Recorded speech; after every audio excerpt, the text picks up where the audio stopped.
नमस्कार. कालच एका स्टुडंटनं एक भीत क्वेश्चन विचारला की दादा, मी MST CET चा फॉर्म भरत असताना एक कॅटेगरी वेगळी टाकलेली, म्हणजे त्यानं कॅटेगरी टाकली होती की EWS. आणि आता त्याला असा डाऊट आला की ज्यावेळेस आपण कॅप राऊंडचा फॉर्म भरू किंवा इंजिनिअरिंग ॲडमिशनच्या प्रोसेसमध्ये आपण त्याला फॉर्म भरून पुढे जाऊ, तर त्यावेळेस त्याला ती कॅटेगरी चेंज करता येईल का?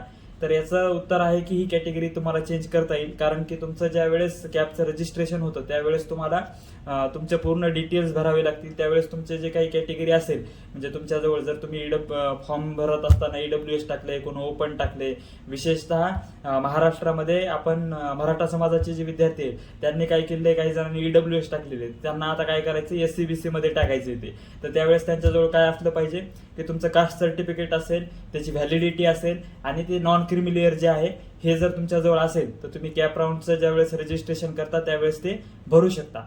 असंच जर तुम्हाला काही मनामध्ये डाऊट्स असतील तर तुम्ही ते कॉमेंटमध्ये विचारू शकता. मी त्याचे उत्तर देण्याचा कायम प्रयत्न करत राहील. जर तुम्हाला आणखीन जास्तीचे अपडेट्स पाहिजे असतील तर इंस्टाग्रामवर असाल तर पिन केलेल्या पोस्ट तुम्ही पाहू शकता. धन्यवाद.